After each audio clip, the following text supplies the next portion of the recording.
Hello, welcome back to the Monday Minute. My name is Rita Ernst. I am the author of Show Up Positive, contributing author to Culture Impact, Strategies to Create World-Changing Workplaces.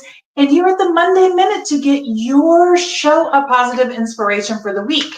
And we've been working through my little mini book here, Culture Repair Sparks, and we're going to talk about being trustworthy. Because trust is foundational to good relationships, trust and respect.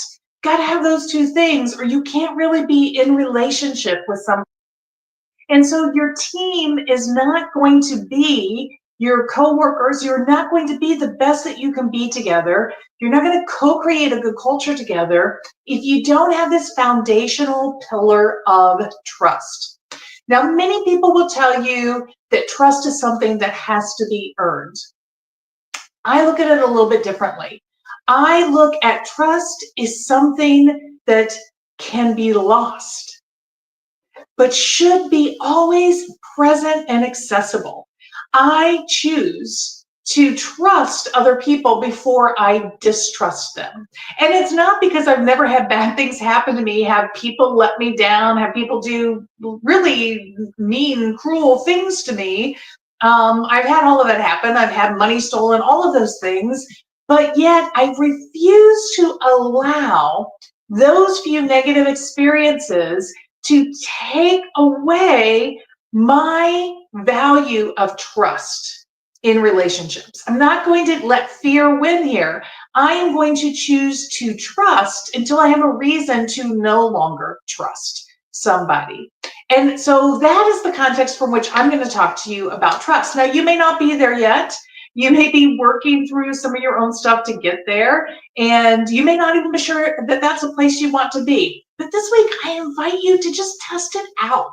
Just see if possibly you could offer trust, because mirror neurons, right? When you engage with somebody for the first time or early on and you are being distrustful, they're going to be distrustful of you as well. They're going to mirror your energy.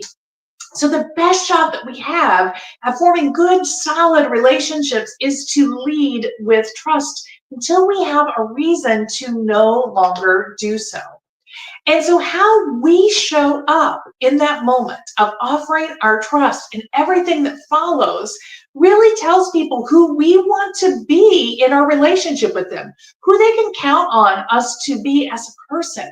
And so don't you want to show the best version of yourself? That includes the person that is willing to trust and believe that a good relationship here is possible. So this whole mental thing that we have to overcome, the story that we have that maybe we've been told or taught by others, that you are sort of a chump if you don't automatically just trust other people. You're just setting yourself up to be taken advantage of again and again and again. I can tell you that is not my experience. I still start with trust, not distrust. But I also know that inside of me, I have discernment. I have the ability to look at what is going on and make decisions about it. So if somebody begins to act in ways that are untrustworthy to me, I can step back in terms of how much I am leaning into that relationship.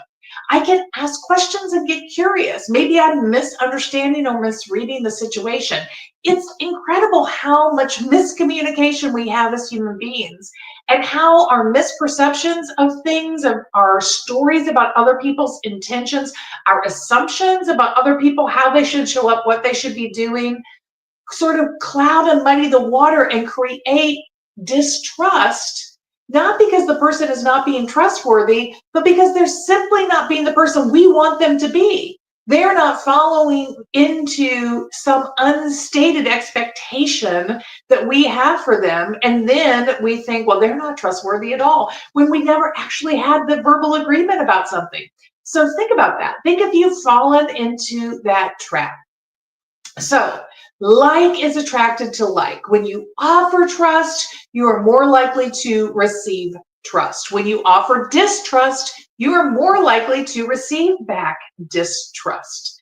So we're working on our mindset. We're challenging our assumptions. We are challenging the stories and the expectations that we are pressuring on other people. And we are starting from a place of saying this person wants to be a trustworthy person too, because I think most human beings want to. They don't come into, unless you're in a situation where you know that maybe you are in opposition with somebody else, that's a different story. But in the workplace where you shouldn't be in opposition to begin with, when you should be coming together, let's start it from a place of offering trust to one another. And then the other thing about being trustworthy is trusting ourselves that we can navigate when our trust is broken.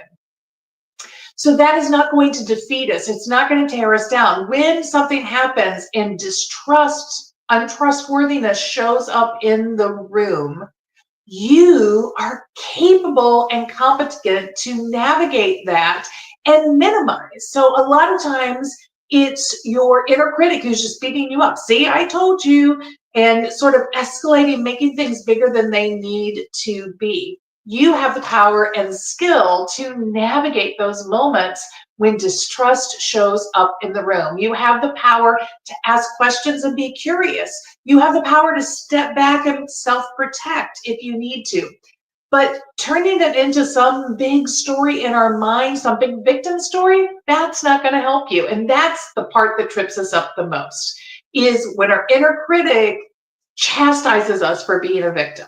So don't believe the victim story. Believe in your own capability and lead with trust this week and just see what happens. Thanks for joining me for the Monday Minute. We're going to come back and we're going to talk more about trustworthiness next week, and we're going to talk about how you can cultivate that more in your team. I look forward to that conversation. See you then. Bye.